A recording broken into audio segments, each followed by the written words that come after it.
Très bien, je suis au consulat des États-Unis à Melbourne. Le drapeau américain est visible là-bas. Je suis venu ici pour rendre hommage aux 6 héros américains tombés qui ont donné leur vie et fait le sacrifice ultime pour le bien de l'humanité. J'espère que cette vidéo parviendra aux membres des familles de ces héros américains, afin qu'ils sachent qu'ils ne sont peut-être plus là. mais qu'ils ne seront jamais oubliés. Très bien, les amis, ici Harris Sultan. Vous avez sans doute déjà entendu cet argument, surtout en Amérique, disant que nous ne voulons pas une autre guerre au Moyen-Orient.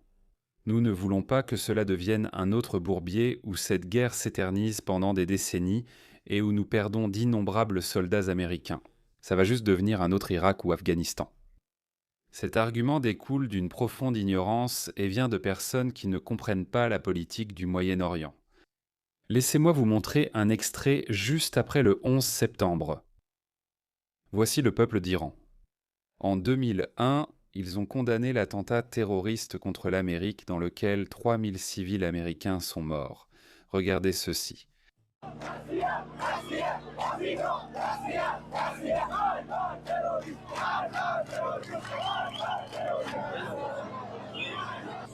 Terrorisme alternatif. Terrorisme alternatif. C'était il y a 25 ans, les gars.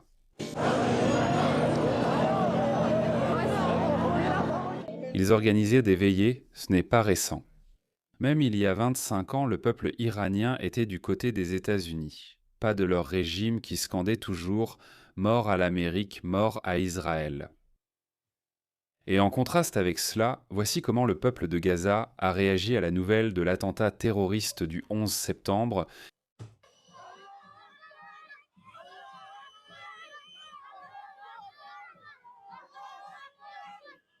Donc ils célébraient en cela. C'est exactement ce qui s'est passé au Pakistan. J'ai vu certaines personnes célébrer. Je n'en faisais pas partie, mais je n'étais tout simplement pas sûr de la façon dont je devais réagir à cela. J'étais au Pakistan à cette époque. Beaucoup de gens au Moyen-Orient ont célébré cela. Même des gens au Koweït, qui avaient été libérés par les États-Unis seulement une décennie plus tôt.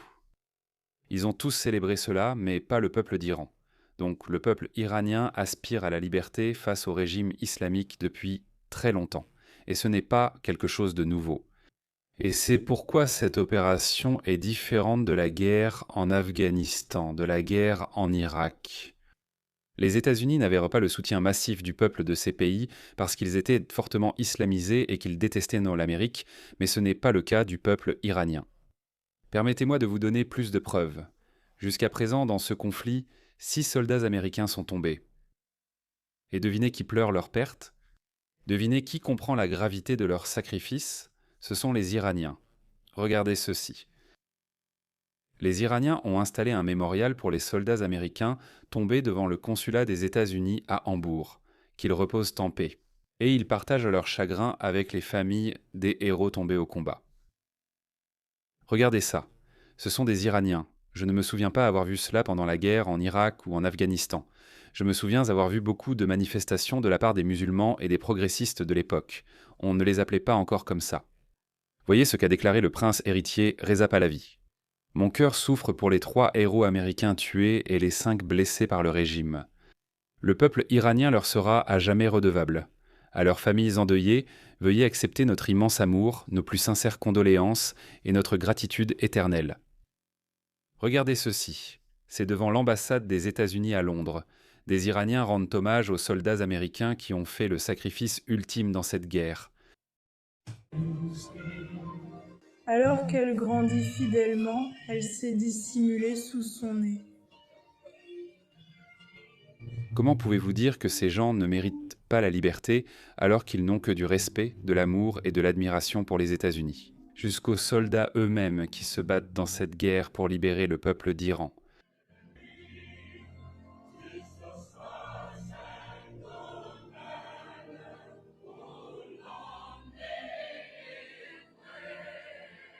Le peuple d'Iran aime le peuple des États-Unis, chacun d'entre eux. Bien sûr, pas Jean Uyghur, Dan Bilzerian, Dave Smith et les idiots de ce genre. Mais ils comprennent les États-Unis, l'Amérique que j'aime. Je comprends pourquoi on peut aimer les États-Unis. Parce que je suis amoureux des États-Unis, parce que je peux comprendre. Je pouvais prévoir à quel point le monde serait terrible sans les États-Unis d'Amérique. La superpuissance précédente aux États-Unis était le Royaume-Uni, qui a colonisé des pays plus faibles. Les États-Unis d'Amérique sont le seul pays qui a introduit un modèle économique, où vous pouvez maximiser et optimiser votre efficacité par des moyens économiques sans conquérir d'autres pays. C'est donc l'ingéniosité du modèle américain. La Pax Americana est la meilleure superpuissance que le monde ait jamais connue.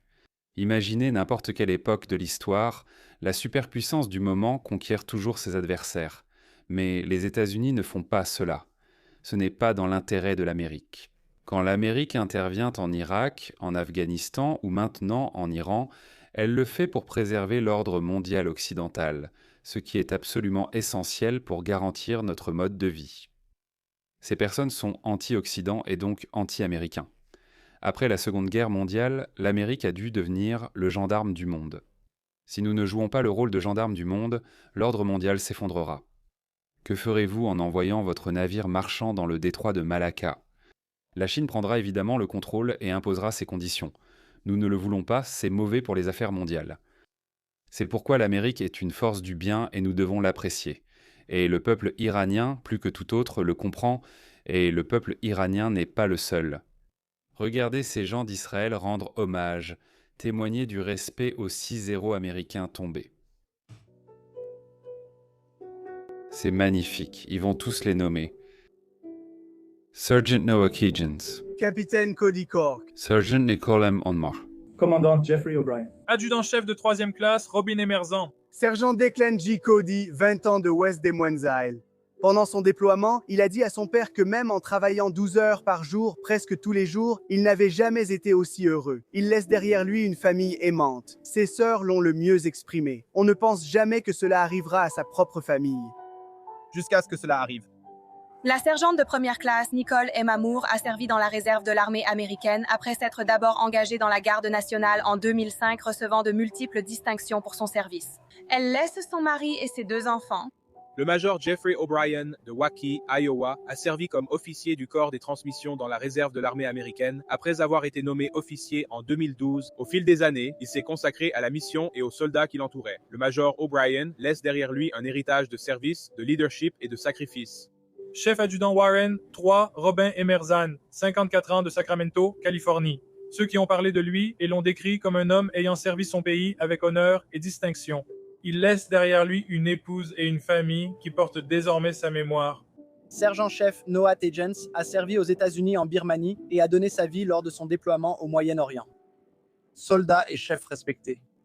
Il laisse derrière lui un fils, une communauté qu'il admire et un héritage de leadership, de service et de compassion.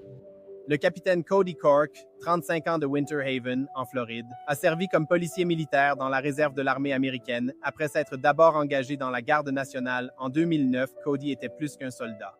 Sa famille le décrivait comme l'âme de la fête. Son héritage perdure à travers les personnes qu'il a touchées et dans l'amour de la famille et du pays qui a défini sa vie.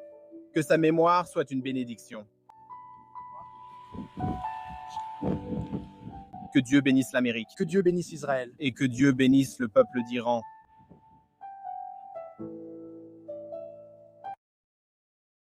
C'était très beau et évidemment aussi très émouvant. Alors, mes chers Américains, s'il vous plaît, ne tombez pas dans cette propagande. Nous devons soutenir cette guerre. Je ne sais pas comment elle finira, mais je reste optimiste. Je crois vraiment que le peuple iranien prendra le contrôle du gouvernement, qu'il sera libéré et qu'il contrôlera son propre destin. Grâce aux sacrifices consentis par les soldats américains et grâce au leadership d'Israël et des États-Unis et surtout du président Trump. Toutes ces choses vont agir ensemble et créer un avenir meilleur pour nous tous. C'est mon espoir. Mais bien sûr, l'espoir n'est pas une stratégie. Et j'ai aussi foi dans le système américain. Je crois que l'Amérique étudie la guerre, analyse les rapports, examine tous les scénarios possibles mieux que n'importe quel autre pays. C'est pourquoi je reste optimiste quant à notre victoire dans cette guerre. Mais s'il vous plaît, ne comparez pas, ne serait-ce qu'un instant, le peuple iranien avec les peuples irakiens et afghans. C'est une situation complètement différente. on ne peut pas la regarder avec la même perspective moyen-orientale que celle que nous avons pour l'Irak et l'Afghanistan. Alors restons optimistes et espérons que cette guerre se termine rapidement et que nous en sortions victorieux.